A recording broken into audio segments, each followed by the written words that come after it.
Yeah, I don't know how much you want to dig deeper into this, Matthew, but I think the future of intro profiles is interesting. Like initially, personally, I expected much more intro profiles to be emerging. For whatever reason, they didn't.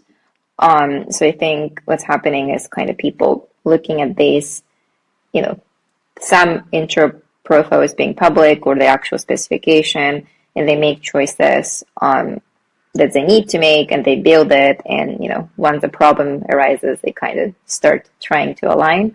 I think that's what's actually happening in the reality.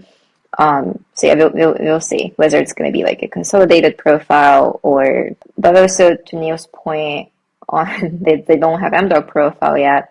That dynamic is very interesting because it relates to this online offline dynamic where one of the usual arguments to keep MDoc format is because to present the credential offline, meaning over Bluetooth without any HTTPS connection, you need MDoc.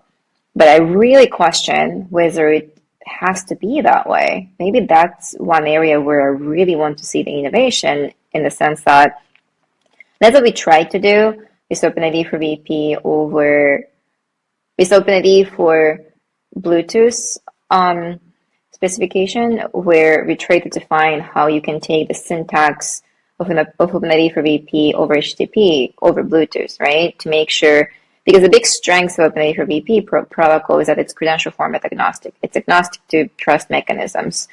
So take that over Bluetooth, right? And the big goal was to achieve that you can do as D.VC over Bluetooth for offline use cases. So it's because if you talk to at least implementers I talk to, their first use case is usually online, right? Because for this key resolution, whatnot, you need internet connectivity in the end.